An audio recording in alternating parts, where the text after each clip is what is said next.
When you hear the word routine, does your brain instantly scream, nope? Same. Routines and ADHD go together like, well, they don't, do they? At least not the way most people talk about them. If you've ever felt like routines were just another thing for you to fail at, this episode is for you.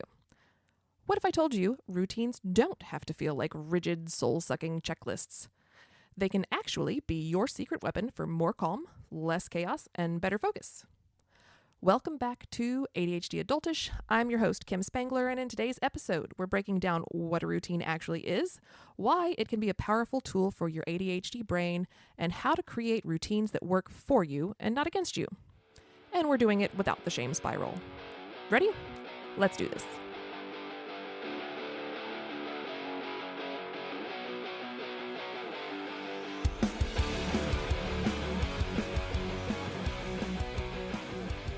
Okay, let's break this down. What is a routine really? Because if the word routine makes you picture a perfectly curated Pinterest schedule, I want you to erase that image right now. A routine is nothing more than a series of habits linked together. Things you do regularly, often without thinking about them. It doesn't have to be fancy or complicated. Here's the key concept we want to focus on. Routines are tools, not rules. They're not here to control your life or make you feel bad if you don't follow them perfectly. They're just there to take some of the mental load off your plate. For ADHD brains, routines can be a game changer. Why? Well, for one thing, they reduce decision fatigue. Instead of wondering, what do I need to do next? Your brain has an anchor point to hold on to. Routines can also help with task initiation. You know, that moment where just starting something feels impossible. When you have a routine, it's like someone handing you the map. Here's where you go. This is what you do. And here's the best part for people with ADHD who struggle with consistency. Routines don't have to be perfectly executed every single day to be helpful tools for your toolbox. They are about creating structure that supports you on your chaotic days. They're a way to help you feel more grounded, not boxed in. So whatever you thought about routines up until this point, throw it out the window. Today, we're going to rewrite the rules together. But first, let's talk about the ADHD elephant in the room. If routines are so damn helpful, why do they feel impossible? Here is my perspective. Most traditional advice for building routines is designed for neurotypical brains, the kind that naturally follow structure, consistency, and a sense of obligation. That is not how ADHD brains work. We've got interest-based nervous systems, which means that we're wired to respond to things that feel engaging, urgent, novel, or personally meaningful, not just because we should. Those beautiful color-coded planners or morning routine checklists you see all over Instagram, they're built on the idea that you'll stick with them just because they're important. But ADHD brains, you know this, they don't run on importance alone. If there's no dopamine hit or emotional connection or an urgent deadline, fucking forget it. Traditional ideas of routines can feel like a test you're failing. If you miss a day, it can trigger that whole cycle of, well, I blew it. I guess I'm just bad at this. That perfectionism, it feeds into ADHD rejection sensitivity, making it feel like if you can't do it right, you're better off not trying at all.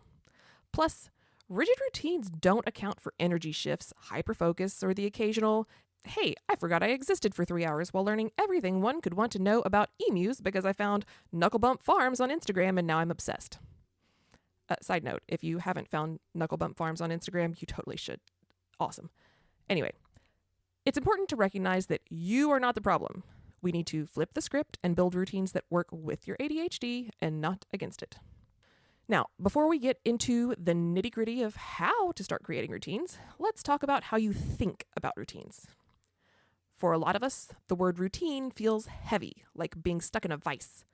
And for a lot of us, being told what to do, even if it's you that's telling you what to do, can trigger an immediate urge to rebel. Here's where we start reframing our thinking. Routines aren't here to control you. They are here to support you. It's not about getting every single step right every single time. Routines can be an act of self-care, a way to make your life easier. By designing routines that actually fit you, you are giving yourself a tool for less chaos and more calm. Another part of the story here we need to rethink is the idea that a routine has to be done 100% every day to count as getting it done or doing it right. Fuck that. It's unhelpful and completely false. Doing some of a routine some of the time is going to get you a million times further than giving up after not being able to do it perfectly every day, right? Why? So let's say you want to form healthier habits because you feel like crap a lot of the time because, we struggle with day-to-day care tasks like remembering to drink water or eating reasonably, healthy food. So maybe the routine you want to implement is every morning I'm going to drink 2 glasses of water, eat a healthy breakfast, and then take a 30-minute walk. Those are 3 very specific steps towards a goal. Let's look at it as a math problem. I'm sorry for making math happen here, but it's the best way to look at this. So that's 3 steps every day towards your goal, 7 days a week. 3 times 7, that's a total of 21 steps forward each week. Are you with me so far? Well, let's say on an average week, you only get 2 of those 3 things done every day, and only 5 days out of a week. 2 times 5, that's 10 steps you took towards your goal in this hypothetical average week. If you do this for a whole year, you will have taken 520 steps towards your goals.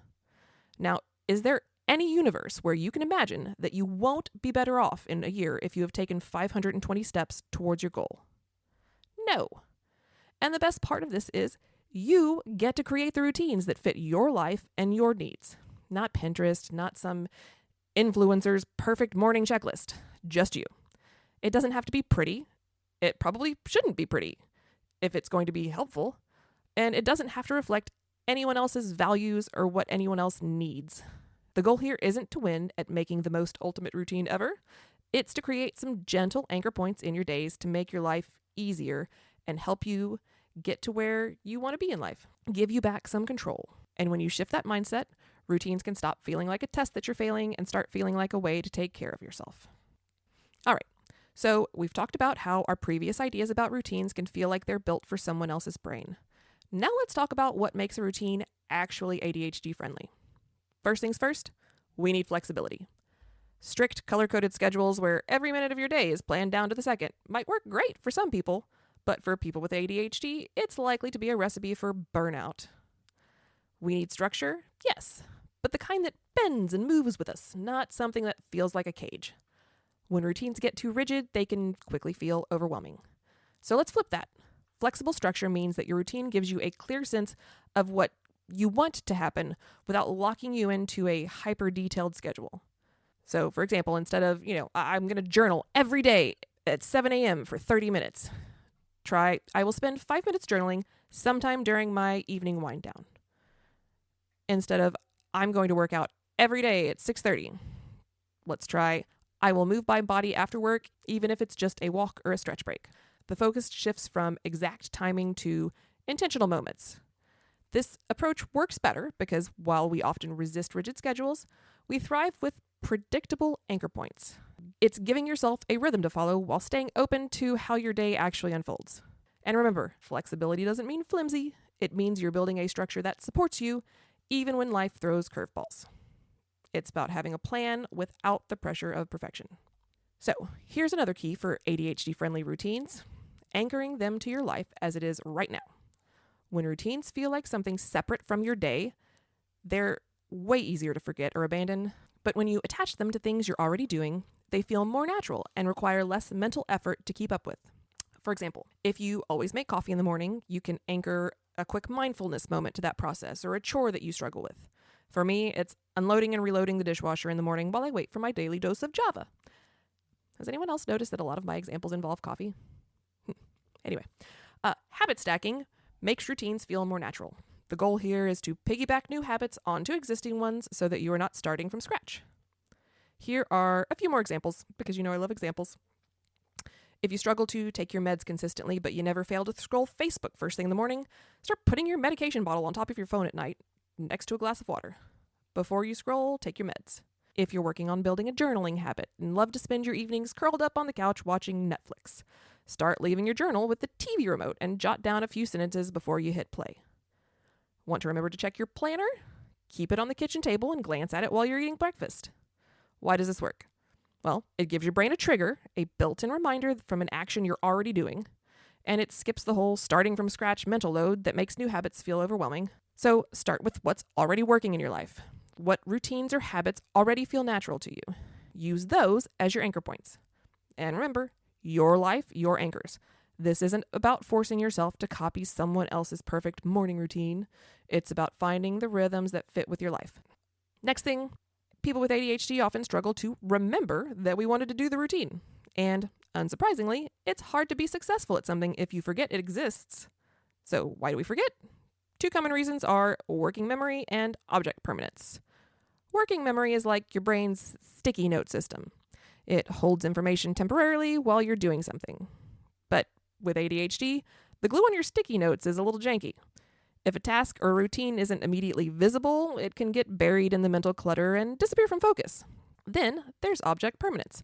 Basically, the brain's tendency to forget something exists if it's out of sight. Ever stuck a new planner in your drawer and completely forgotten about it? Yeah, me too. That's why visual cues matter so much for ADHD-friendly routines. Keeping your reminders external helps offload the chore of remembering and keeps your routines in sight, literally. So, for example, keeping your water bottle on your desk is a hydration reminder, having a checklist on the fridge or a whiteboard where you see it often, setting phone alarms or calendar notifications with playful labels like, drink your damn water. I don't know. The goal: keep your routine visible so your brain doesn't have to work overtime trying to remember it. All right, let's talk about starting small. Because if there's one thing our brains love, it's dreaming big. And while ambition is awesome, and I fully encourage it, in the case of creating routines that work for you, going too big too fast can backfire hard. Here's what I want you to think about. Our brains often struggle with executive function, those mental skills needed for planning, task initiation, and follow-through. And when we try to launch a whole complex routine all at once, it can feel exciting at first, but it quickly turns into overwhelm. So, the solution? Shrink it down, like way down. Instead of creating an hour-long morning routine with journaling, meditation, hydration, a workout, full-on egg white omelet, etc., start with a small piece. Want to journal? Start with writing 1 sentence a day. Want to start working out? Try a 10-minute walk instead of an hour at the gym. Want better sleep hygiene? Focus on a small sleep habit, like starting with putting your phone down 15 minutes earlier at night. Small steps bypass the overwhelm, reduce mental resistance, and help your brain rack up quick wins, which means more dopamine. And when the dopamine kicks in, it reinforces the habit loop and makes the routine easier to stick with over time. It's like leveling up in a video game. You don't want to start with the final boss, right? You have to build skills level by level. Same goes for routines. Each small step is a win worth celebrating. And here's another important part of reframing your thinking. Small doesn't mean pointless. Those micro wins train your brain to trust that you can do the thing. So instead of aiming for massive change overnight, try asking yourself, what's the tiniest step that I can take today that still moves me forward? That's where the magic happens. Now, let's talk about dopamine and the role it plays in creating successful routines. If a routine feels boring, excessively long, or pointless, your ADHD brain is going to peace out. That's not a personal flaw. It's brain chemistry at work. Dopamine is the brain's reward chemical. It's part of what fuels motivation, focus, and task completion. Our dopamine systems are screwy. When dopamine levels are low, even simple tasks can feel like slogging through mud. So routines need to be something that your brain finds rewarding, because then it will be easier to keep doing it. So, how do you design routines that keep dopamine flowing? Here's some suggestions. First, make it fun. Yes, really. Routines don't have to be boring. Find ways to make them feel playful or creative. Put on your favorite playlist while you're doing the dishes. Use one of those quirky apps that makes productivity into a game, like Fabulous. There's one, I think, Finch. Is Finch the one with the little bird? I don't know. Anyway, there are plenty of them out there. The more enjoyable it feels, the more likely your brain will stay engaged. Also, add small rewards. Our brains love immediate feedback, so build that into your routine. Check something off a list, because yes, crossing it out can give you a dopamine hit. Use physical cues like hash marks on a mirror so you can physically do something to mark the completion. Create small celebrations for tiny wins, like taking a victory lap around the island after you unloaded the dishwasher. Extra points if you make your own sounds to mimic a crowd cheering you on like you've just scored the winning touchdown at the Super Bowl. Remember, the word doesn't have to be huge. It just needs to register. Another recommendation for making it ADHD-friendly: chase the novelty without breaking the routine. Our brains crave new and different, but that doesn't mean abandoning your routine every time it gets stale. Try instead switching up the order of the tasks or changing the environment. adding a fresh twist, like journaling with colorful pens and stickers that have, smart-ass sayings on them. Novelty within the structure keeps things fresh without derailing progress. Another important ADHD-friendly strategy: use positive reinforcement, not shame. Self-criticism doesn't motivate us. If that was going to work, you probably would have been an expert at everything in life by the time you were 15. Dopamine-friendly routines thrive on positive reinforcement, not guilt. Celebrate any progress, even if it feels small. Focus on what you did do, not on what you didn't. And speak to yourself the way you would a friend. Hey, I showed up today. That's awesome. Good job. And lastly, keep it visible. Our brains respond well to visual progress tracking. Seeing progress triggers dopamine too, like the list checking I mentioned earlier. Other things you can use are a habit tracker where you can physically see your streaks, visual cues like post-it notes or progress bars, reminders kept where you'll actually notice them because, out of sight, out of mind. Bottom line, ADHD-friendly routines should feel good, not punishing. If a routine feels impossible, it doesn't necessarily mean that you can't do it. It might just mean it needs a little tweaking. The goal isn't just getting things done. It's creating a system where your brain feels rewarded for showing up. So now, let's break down how to actually get started, especially when the idea of a routine feels super overwhelming. So, starting a routine can feel like trying to organize a junk drawer the size of your entire life. So let's break it down into a process that you can use over and over again. We are going to focus on 3 simple steps: goal, anchor, micro-routine. So step 1, identify your pain points. It is easy to get caught up in routines that sound good on paper but don't actually solve the struggles that you're facing. One of the biggest reasons routines can feel overwhelming is that we start in the wrong place. We jump into routines based on what we feel like we should be doing. I should have a good morning routine. I should be journaling every day. I should meal prep every Sunday. No.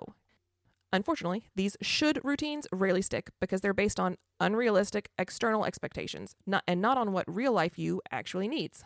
So instead of starting with what sounds good, let's get specific about where your life feels the most chaotic. What's actually causing you stress or frustration that might be improved by a routine? Here are some things you can ask yourself. Where do I feel the most overwhelmed during the day? What's making it harder for me to get through my routines? Is there a specific time of day where I often feel stuck, stressed, or scattered? For example, if your mornings feel rushed and stressful, the pain point might be decision fatigue and time management. The goal here is to focus on where you need the most support, not what looks good when other people are doing it. And when you address the areas causing stress first, routines can stop feeling like extra work and start actually feeling like tools to reduce the chaos. Just as a note, it's okay if your pain points shift over time. This process is all about checking in with yourself and adjusting along the way. Now, step 2 in the process, choose one small anchor point. This anchor is a reliable action that you already do, something that can act as a natural trigger for your new routine. The strongest anchors are actions that you rarely skip, so try to pick one that already happens most days. Step number 3, add the steps that match. So, for ADHD brains, trying to build a whole sequence of things to do from scratch can be overwhelming, so instead of aiming for a perfectly structured routine right away, let's shrink it down and start with a micro routine, a few linked actions that make sense together and feel manageable. So you're going to start with your anchor action, that consistent part of your day where you already have something you already do. Build on that anchor by adding 1 to 2 tiny steps. Keep it super simple, but make sure the steps are linked to your pain point that we talked about earlier. Once that feels easy, you can add another step, but keep the sequence short and doable. A routine doesn't need 25 steps to be effective. 3 to 4 small steps can be a full routine. So, example, make your coffee, take your meds, review today's top 3 priorities, and do a quick body stretch. Sounds ridiculous, doesn't it? But if you did that most days of your week, how would you feel? Micro routines should feel so small they're hard to skip. If it feels overwhelming, scale back. The goal isn't to create a perfect routine right away. It's about building the muscle of routines by starting with a small sequence and expanding when it feels right. And remember, routines are a work in progress, not a pass or fail test. If something doesn't feel right, change it. Basically, we're, running some mini experiments on our brains, like the mad scientists that we often are. Try, tweak, repeat. Feel free to cackle maniacally as you do so. I won't judge. If you want help brainstorming your own routines, I've got you covered. You can grab my free ADHD routine starter kit with fillable templates and a 4-week habit tracker to help you get started with creating your own personalized routines for your life and your goals. So it's going to review the steps that we talked about today and give you some ready-to-use templates that you can use or walk you through building your own so you can start small, build momentum and create routines that work for you. I will drop a link in the show notes so you can grab a copy, or you can visit my website, levelupmyadhd.com, and find it under the resources section in the menu. All right, let's wrap this up. We've covered a lot today, so just quick review. We talked about why routines often fall apart for ADHD brains and redefining what routines actually are for us. More importantly, we talked about how you can create routines that actually work for you by keeping them flexible, anchored to your life, dopamine-friendly, and built on small steps that build momentum. Remember, this isn't about creating the ideal routine or sticking to it flawlessly. It's about giving your brain the tools it needs to make life feel just a little less chaotic. Routines aren't a test of willpower. No willpower here. We're not doing willpower. These routines that we're building are acts of self-care. They're about making things easier, not harder. So, here's your next step. Pick just one small thing to experiment with this week. Whatever it is, make it tiny, make it doable, and make it yours. And I want to hear from you. What's your small win going to be? Send me an email, kim@levelupmyadhd.com. I love celebrating wins. I want to hear it. And if you found this helpful, I would love it if you subscribed, left a review, or shared this episode with someone who could use a little support. Thanks for hanging out with me today. Keep showing up, keep experimenting, and as always, you've got this. See you next time.